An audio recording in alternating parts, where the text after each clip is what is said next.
Assalamualaikum warahmatullahi wabarakatuh. Selamat pagi, selamat siang, dan selamat sore. Yang terhormat Pak Cu sebagai dosen pengampu mata kuliah analisa proses industri kimia, kami dari kelompok 5 akan menjelaskan mengenai Bauti analisis. Perkenalkan, saya sendiri Hamida Desirani Lufar dengan NIM 037, kemudian rekan saya ada Arin Bella dengan NIM 006, lalu ada Asil Dinda Pratiwi dengan NIM 020, lalu ada Nabila Putri Karyadi dengan NIM 039, dan yang terakhir Muhammad Farel dengan NIM 041. Pertama, hazard sendiri itu merupakan suatu kondisi atau tindakan ataupun potensi yang dapat menimbulkan kerugian, baik itu terhadap manusia, harta benda, ataupun proses serta lingkungan. Kemudian untuk jenis-jenis hazard sendiri itu ada beberapa. Yang pertama itu bahaya keselamatan kerja, kemudian ada atau safety hazard, kemudian yang kedua ada bahaya kesehatan kerja atau health hazard. Kemudian untuk pengertian dari analisa Bauti sendiri itu merupakan analisa sebab akibat yang merupakan sebuah analisa dengan menggunakan diagram yang menyerupai bentuk kupu-kupu. Kemudian untuk tujuan dari analisa ini sendiri itu untuk memberikan gambaran secara menyeluruh tentang suatu resiko. Kemudian manfaatnya itu ada beberapa. Yang pertama itu efektif untuk analisa proses hazard awal. Kemudian yang kedua mengidentifikasi high probability and high consequence event. Kemudian yang ketiga ada aplikasi gabungan dari FTA dan ETA. Lalu ada representasi penyebab peristiwa skenario berbahaya, kemudian hasil, serta langkah untuk pencegahannya atau menguranginya. Kemudian yang terakhir itu ada pengamanan, yaitu hambatan atau kendali yang diidentifikasi dan akan dievaluasi.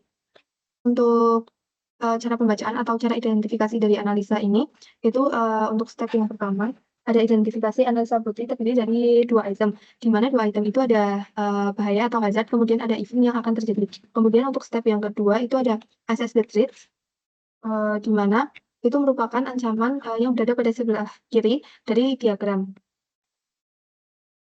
Kemudian untuk step ketiga itu ada assess the consequence, di mana itu konsekuensinya itu akan berada pada sebelah kanan dari diagram. Kemudian yang keempat itu ada kontrol. Kontrol sendiri itu ukuran pelindung atau kendali yang diberlakukan untuk mencegah ancaman dari melepaskan bahaya. Kemudian yang kelima ada recover. The recovery control itu ada di antara top dan event serta consequence. Kemudian yang keenam itu ada identify risk to the control, di mana itu merupakan kondisi yang menyebabkan peningkatan risiko akibat pelepasan dari bahaya kontrol. Kemudian yang ketujuh itu ada identify the control of the threat to the control. Itu kontrol meliputi ada kontrol pencegahan, mitigasi, serta pemulihan, dan yang terakhir ada faktor eskalasi serta kontrol eskalasi. Baik, yang selanjutnya adalah kelebihan dan kekurangan dari Bowtie Analysis. Jadi untuk yang kelebihan yang pertama adalah dapat membantu memastikan bahwa peristiwa puncak telah dikelola dengan kontrol-kontrol yang ada.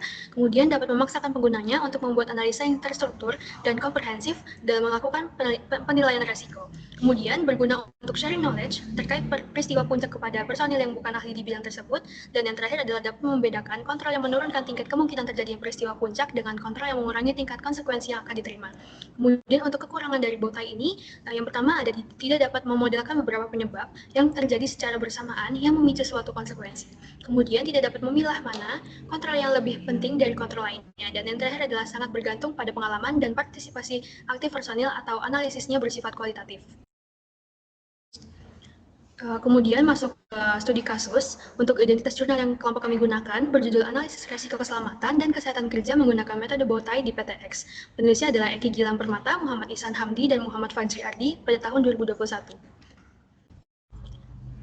Jadi pengumpulan datanya ini untuk yang hazard, yang pertama ada penimbangan TBS di jembatan timbang, pengoperasian komputer, pengoperasian loading map, pengoperasian lori, pengisian lori, dan pengoperasian capstan.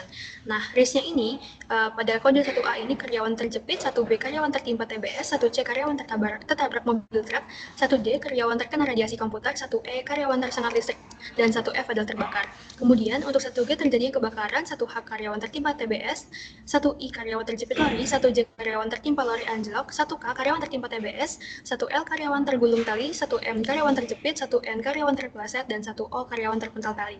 Untuk yang kedua adalah pengoperasian rebusan. Untuk 2A karyawan terkena uap panas, 2B karyawan terjepit lori, 2C karyawan terjepit pintu rebusan, 2D karyawan terpleset, 2E karyawan terkena besi panas, 2F kebisingan. Untuk yang keempat, 5, dan 6, 7 adalah pengoperasian press, pengoperasian klarifikasi, pengoperasian kernel dan polishing drum, pengoperasian boiler. Untuk risknya dapat dilihat pada layar. Next.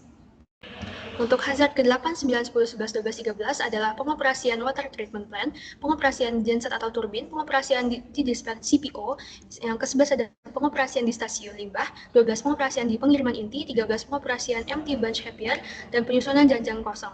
Untuk risknya dapat dilihat pada layar.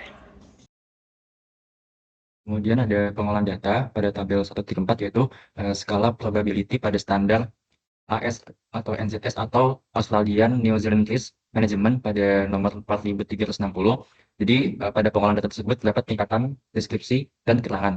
Untuk tingkat 5 yaitu dengan deskripsi almost certain dengan keterangan dapat terjadi setiap saat. Kemudian untuk tingkat 4 untuk deskripsinya adalah likely dengan keterangannya sering terjadi. Untuk tingkat 3 deskripsinya possible dengan keterangan dapat terjadi sekali-kali. Untuk tingkat 2 dengan deskripsi unlikely dengan keterangan jarang terjadi, dan untuk tingkat 1 deskripsi rare dengan keterangannya sangat jarang terjadi. Untuk tabel 1.5 skala severity pada standar Australian New Zealand Risk itu dengan untuk tingkatannya sama dengan probability, akan tapi pada tingkat 1 itu merupakan dengan deskripsi insignifikan dengan keterangan tidak terjadi cedera kerugian finansial sedikit.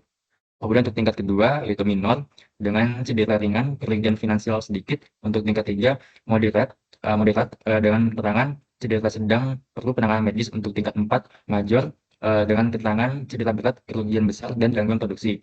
Untuk tingkat 5 itu catastrophic dengan keterangan fatal, kerugian sangat besar dan dampak sangat luas dan terhentinya seluruh kegiatan. Next. Kemudian untuk pengolahan data selanjutnya, itu data skala probability dan severity akan diolah menggunakan importance index yang bertujuan untuk menentukan tingkat kepentingan risiko yang terjadi berdasarkan frekuensi dan severity. Untuk rumusnya ada di bawah ini, yaitu pada rumus importance index, yaitu importance index persen sama dengan F1% dikali dengan S1 dibagi dengan 100. Untuk frekuensi index dengan rumus F1% di sigma 51 dikali dengan AI dan NI dibagi dengan 5N dikali dengan 100. Ya, sedangkan untuk severity index yaitu S1% di sigma 51 dikali dengan AI dan NI dibagi dengan 5N dikali 100. Next. Untuk pengolahan data selanjutnya, di bawah tersebut terdapat gambar metode dari bowtie analisis. Untuk sisi kiri terdapat threat atau ancaman, sedangkan untuk prevention adalah untuk pemulihan, sedangkan untuk recovery dan samping sebelah kanannya juga ada konsekuensi. Kemudian terdapat langkah-langkah yang dilakukan untuk membuat bowtie diagram.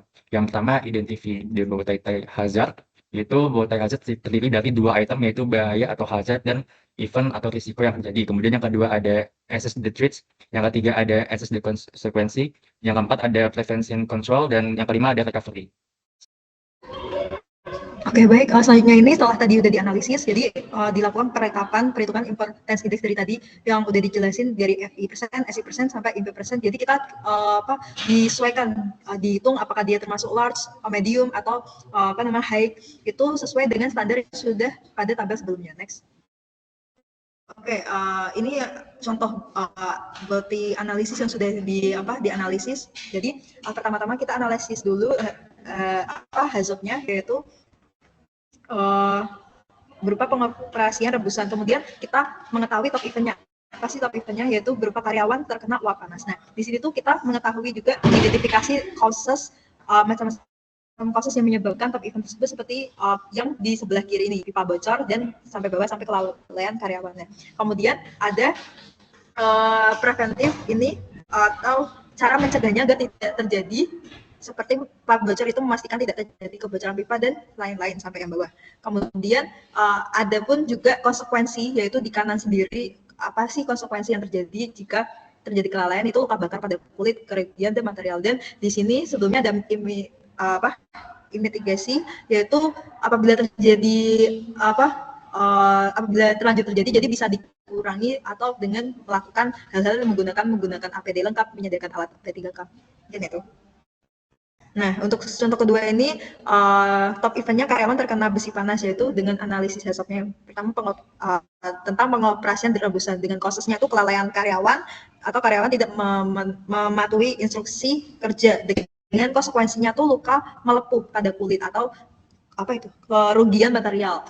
Ini bisa dicegah atau preventifnya itu karyawan harus disiplin dan yang lain-lain sampai bawah. Kemudian untuk mitigasinya itu mitigation kontrolnya bisa menggunakan APD lengkap dan menyediakan alat P3K. Oke. Selanjutnya mungkin bisa dijelaskan oleh rekan saya. Terima kasih. Baik, yang selanjutnya ada analisis HACCP di pengoperasian boiler, yang dimana di sisi kiri itu merupakan penjelasan dari cause yang bisa menyebabkan top event terjadi. Kemudian yang sisi kanan itu merupakan impact atau kesiapsediaan atau keantisipasian agar supaya impact itu tidak berdampak menjadi top event. Jadi di sini cause dari pengoperasian boiler itu berupa tekanan udara yang tinggi dan juga kelalaian karyawan. Jadi mana preventive control yang bisa dilakukan untuk tekanan udara yang tinggi itu memperhatikan tekanan udara di boiler, sedangkan untuk kelalaian karyawan itu tuh seperti atasan melakukan pengawasan, pelatihan program K3 dan juga pengarahan pentingnya K3. Nah, top event yang bisa terjadi dari pengoperasian boiler ini adalah karyawan terkena semburan api, yang dimana nanti akan berimpact menjadi luka bakar dan juga kerugian material. Kemudian untuk mitigasi kontrol dari luka bakar sendiri itu bisa penggunaan APD lengkap, penyediaan kotak P3K dan juga alat evakuasi. Next. Nah, selanjutnya ada analisis HACCP untuk pengoperasian WTP, yang dimana cost dari pengoperasian WTP ini itu berupa kebocoran pipa dan juga kelalaian pekerja. Untuk tindakan preventif kontrolnya dari kebocoran pipa itu memastikan tidak terjadi kebocoran pipa, sedangkan untuk kelalaian pekerja itu sama seperti tadi, yaitu atas melakukan pengawasan, pelatihan program K3 dan juga pengarahan tentang pentingnya K3. Untuk top eventnya sendiri itu merupakan karyawan terhidup atau terkena bahan kimia dengan impact berupa sesak nafas, kerugian material dan juga iritasi kulit, beserta dengan mitigasi kontrol seperti penggunaan APD lengkap, penyediaan alat bantu pernafasan, penyediaan alat evakuasi, dan juga sama halnya seperti preventive control untuk iritasi kulit. Next. Yang selanjutnya analisis HACCP untuk pengoperasian engine room. Di sini cause-nya itu ada dua, yaitu kurangnya bahan penyerap kebisingan dan juga terdapat bagian-bagian mesin yang aus. Dengan preventive control dari kurangnya bahan penyerap kebisingan itu memasang bahan penyerap kebisingan di dinding engine room tersebut. Sedangkan untuk bagian-bagian yang masih aus, itu preventive control yang bisa dilakukan adalah memastikan tidak terjadi keausan pada bagian-bagian mesin tersebut dan melakukan perawatan rutin pada setiap mesin. Nah, top event yang bisa muncul dari pengoperasian engine room itu berupa kebisingan. Kemudian untuk impact dari top event ini sendiri itu bisa terjadinya gangguan komunikasi dan juga merusak pendengaran. Dengan mitigasi kontrolnya itu berupa menyediakan HT dan juga karyawan itu menggunakan alat pelindung pendengaran. Baik, mungkin itu saja yang dapat kami sampaikan. Terima kasih atas waktu yang telah diberikan. Assalamualaikum warahmatullahi wabarakatuh.